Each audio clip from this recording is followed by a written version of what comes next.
তিন বোন আছেন, আপনারা আমি যা বলবো আপনারা তা উচ্চারণ করবেন। আর এই ভাইরা আমার হাত ধরবে। সবাই কাছে আসুন, সবাই একটু আসতে দেন। আপনারা পিছন থেকে একটু সরে যান কাইন্ডলি, কাছে আসুন।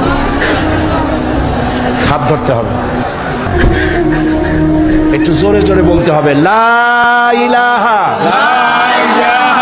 ইল্লাল্লাহু মুহাম্মাদুর রাসূলুল্লাহ।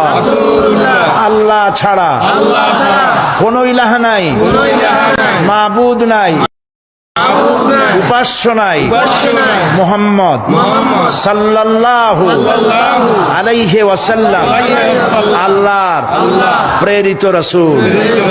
আশহাদু আন লা ইলাহা ইল্লাল্লাহু ওয়াহদাহু লা শারীকা লাহু ওয়া আশহাদু আন্না মুহাম্মাদান আবদুহু ওয়া রাসূলুহু। আমি সাক্ষ্য দিচ্ছি আল্লাহ ছাড়া কোনো ইলাহ নাই, মাবুদ নাই, উপাস্য নাই।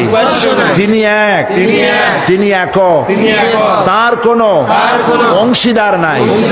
আমি আরো সাক্ষ্য দিচ্ছি মুহাম্মদ সাল্লাল্লাহু আলাইহি ওয়াসাল্লাম আল্লাহর বান্দা এবং তার প্রেরিত রাসূল। তোমরা সবাইকে বলো আসসালামু আলাইকুম। সালামের জবাব দেন সবাই। একটু দাঁড়াও, একটু দাঁড়াও। প্রিয় ভাই সব, এই কয়েক মুহূর্ত আগে এরা ছিলেন মুশরিক, আর এখন আমাদের তাওহীদবাদী ভাই। তারা আমাদের কি বলেন?